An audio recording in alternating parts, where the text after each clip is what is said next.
അങ്ങോട്ടൊക്കെ എന്തൊരു ഭംഗിയല്ലേ കാണാന്. ഓ ഈ ഭംഗി ഇപ്പൊ ആദ്യമായി കാണുക.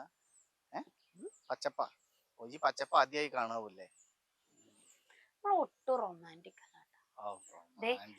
നമ്മളിവിടെ കല്യാണം കഴിക്കുന്നതിന് മുമ്പ് വന്നിട്ട് പ്രേമലേഖനങ്ങൾ കൈമാറിയതും രണ്ടുപേരും ഇരുന്ന് സ്നേഹിച്ചതും ഐസ്ക്രീം തിന്നതും ഒക്കെ ഓർമ്മ വരുന്നുണ്ട് ഇവിടെ ഇരിക്കുമ്പോ.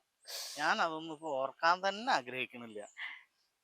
എനിക്ക് ഇവിടെ വരുമ്പോ ആദ്യം ഓർമ്മ വരുന്നത് ഞാനും എന്റെ സുഹൃത്തുക്കളും കൂടി വളരെ മനസമാധാനത്തിൽ അവിടെ ഇരുന്നിട്ട് ഓരോ പെഗ് കട്ടട്ട അടിച്ചതും ടച്ചിങ്സ് തിന്നതും ഇവിടെ കൊടുന്ന് കോഴി പൊരിച്ചതും അതൊക്കെയാണ്. ആ കാലൊക്കെ ആയിരുന്നു കാലം.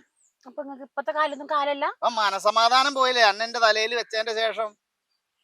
എന്റെ കൂട്ടുകാരന്മാരുടെ ഒരു തുള്ളി കള്ളുടിക്കാക്കി പറ്റണ്ടാ? ഇവിടെ വന്നിട്ട് ഒരു കോഴീനെ പൊരിച്ച് തിന്നാനോ ഈ മണലിലൊന്ന് കിടന്ന് ഉറങ്ങാനോ പറ്റണ്ടാ? ഉണ്ടാ? അതാണ് ഇപ്പൊ പ്രശ്നം. ആ ഒരൊറ്റ പ്രശ്നം കാരണം തന്നെയല്ലേ ഇപ്പൊ ഇതൊക്കെ പോയത്. അല്ലെങ്കിൽ നിങ്ങൾ ഒരിക്കലും നന്നാവില്ല മനുഷ്യ. ഇതിനൊക്കെ കൊണ്ടുവന്ന് എന്നെ ചവിട്ടാൻ ആളില്ലേറ്റാ. ഞാൻ കുറച്ച് കഴിഞ്ഞിട്ടുള്ളൂ. വേണമെങ്കിൽ വന്നാൽ മതി.